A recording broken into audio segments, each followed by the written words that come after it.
안녕하세요. 증시 제레미 그랜섬이라는 전설적인 투자자가 있죠. 그분이 AI 버블 위험에 대해서 대폭락 세 번째다 이렇게 이야기하고 있습니다. 지금 현재 닷컴 버블과 유사하고 금융위 당시 대공황, 일본의 버블보다는 약하다 이런 내용입니다. 저도 여기에 일부분 동조합니다. 동조하고 그래서 지금 뭐 제레미 그랜섬이 뭐 전부 마친 건 아닙니다만 최근의 내용을 보시면 계속 비관론자죠. 작년에 터진다 했고요. 그런데 작년 상반기 주가와 지금 주가 보면 조금 더 올라 있는 거고요. 근데 작년에 이제 이분이 버블이 터지기 전에는 한 20% 정도 더 오른다고 했는데 그게 맞는 것 같습니다. 지금 보시면 한 20% 정도 올랐어요. 작년 4월 기사에 보면 그래서 어떤 이런 가치 투자자, 뭐 어떤 투자자의 전설적인 투자자의 말들은 좀 귀담아 들 필요가 있죠. 여기 있습니다. 24년 5월 달에 주식시장 버블 걱정 마. 터지기 전에 20%더 오른다. 지금 20%더 올랐죠.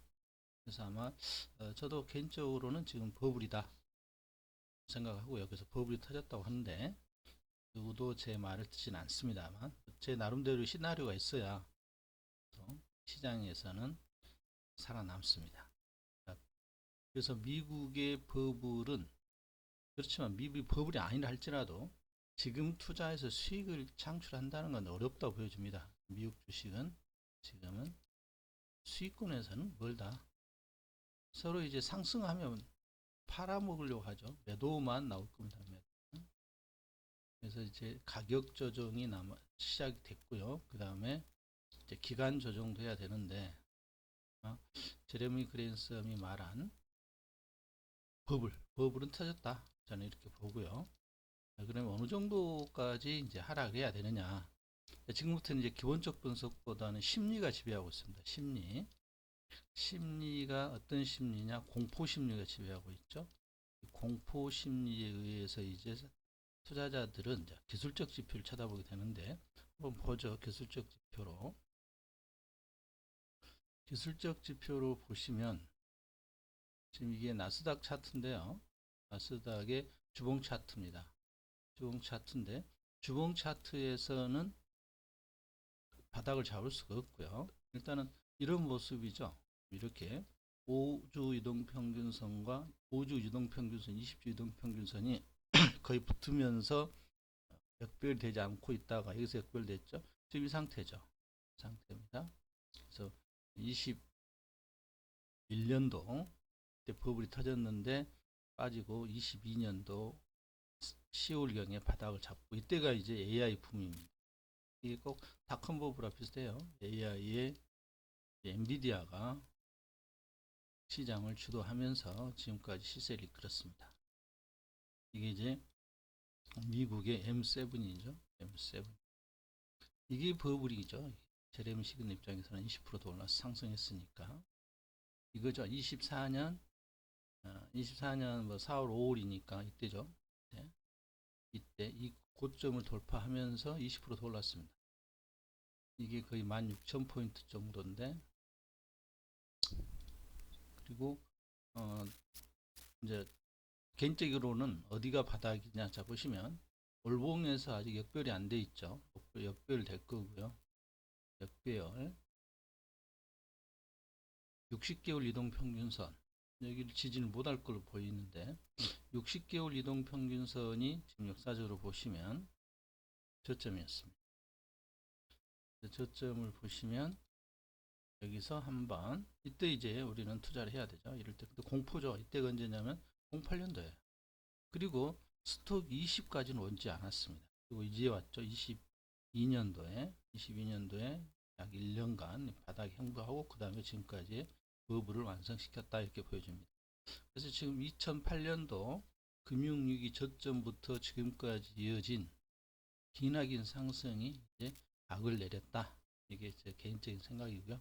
그래서 미국의 투자는 하고 있지 않습니다만 좀 수익 내기가 어렵답니다. 수익 내기. 저평가된 우량 기업을, 저평가된 위대한 기업을 매수해야 되거든요. 근데 지금은 위대한 기업들 많습니다. 그렇지만 좋은 기업들이 많은데 저평가되어 있지 않았죠. 저평가가 없습니다. 그래서 미국에서는 어렵고요. 특히 미국의 지금 현재 레버리지 상품은 향후에 회복이 불가능하다고 보여집니다. 레버리지 상품들은 이 가격대들을 저는 어렵다고 봅니다.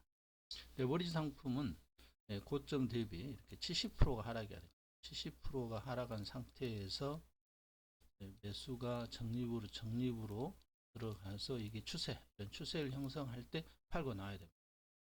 이렇게 추세가 꺾여서 한번 상승했다 한들 이 고점을 돌파하기가 쉽지 않습니다. 레버리지 상품에서는. 그래서 레버리지에 투자하신 분들은 미국의 레버리지는 저는 지능순으로 탈출하시는 게 맞다 이렇게 보여집니다. 그리고 이게 다시 와야 돼요. 이렇게.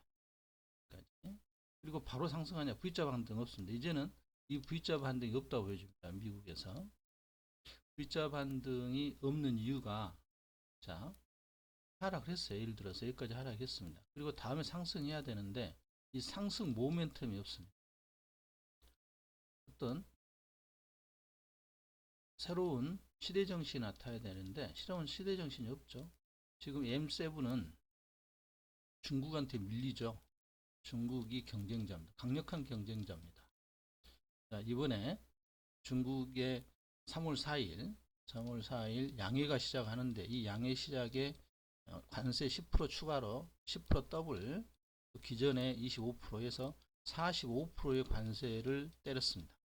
미국이 부과를 했죠. 그러니까 중국이 바로 반격을 해서 추가 전번에 10% 했죠. 보복하겠다. 그래서 강대강으로 지금 나오고 있죠. 강대강으로 나오고 있습니다. 그래서 미국 주식은 향후에 정강후약될 확률이 높습니다.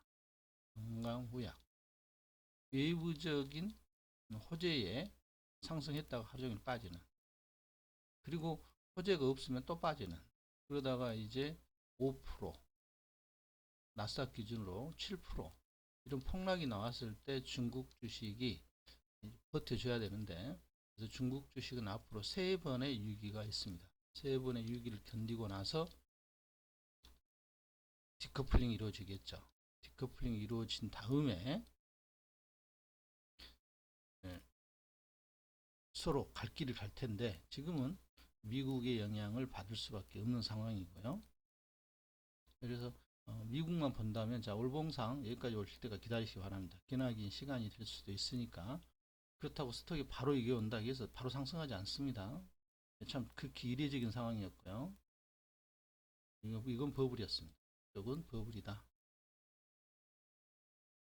버블인 것이 확실합니다.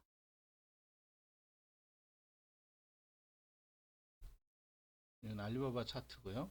알리바바는 고점에서 지금 현재 미국의 영향에 의해서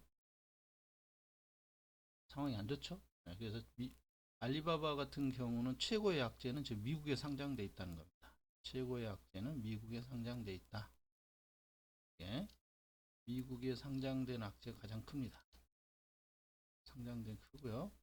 세 번의, 그리고 이제 미국과의 영향권에 서서히 벗어나면 주도주가 될 걸로 확신합니다. 자, 알리바바 같은 경우는 이제 중국의 국내 문제하고는 이제 해결이 됐죠. 모든 게 해결이 됐습니다.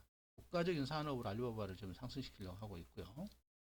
미국과의 관계에서 이제 완화가 되는 순간, 지금 강대강이니까. 그렇지만 둘이 만납니다. 제가 보기에는 트럼프와 시진핑이 만납니다.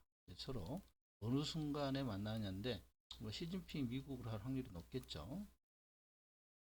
아니면 뭐 아쉬운 트럼프가 올 수도 있고요. 아무튼 둘이 만나서 해결하면 이제 그 뒤로는 미국의 다시 위대한 주식시장의 상승은 힘들어 보이고요. 그 다음에 이제 중국은 5만 포인트를 향해서 H지수 5만 포인트가 제 목표입니다. 5만 포인트. 역사적으로 갑니다. 그래서 5만 포인트까지는 지수에 투자하신 분들은 저는 개인적으로 나쁘지 않다. 지금 이렇게 변동성이 있을 때 저가